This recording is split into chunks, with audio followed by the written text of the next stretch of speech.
2024-25లో తెలంగాణ జోడింపబడిన స్థూల విలువలో సేవా రంగం 66.3%, పారిశ్రామిక రంగం 16.4% మరియు వ్యవసాయ అనుబంధ రంగాలు 17.3% వాటాను కలిగి ఉన్నాయి. వ్యవసాయ అనుబంధ రంగాలు జీఎస్టీపీలో తక్కువ వాటా కలిగి ఉన్నప్పటికీ రాష్ట్ర మొత్తం శ్రామిక రంగంలో 42.7% మందికి ఉపాధి కల్పిస్తున్నాము.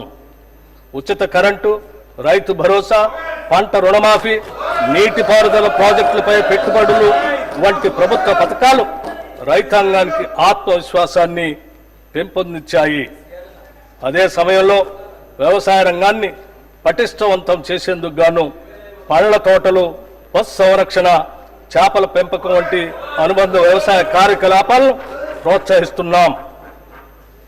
రాష్ట్ర పరిశ్రమలు 22.5% మందికి ఉపాధి కల్పిస్తున్నాయి. చైనా +1 వ్యూహాన్ని అవలంబించడం ద్వారా తెలంగాణను ఫార్మాస్యూటికల్స్, బయోటెక్నాలజీ, విద్యుత్ వాహనాలు, పునరుత్పాదక శక్తి రంగాల్లో గ్లోబల్ తయారీ కేంద్రంగా అభివృద్ధి చేయాలనేది మా ప్రభుత్వ లక్ష్యం.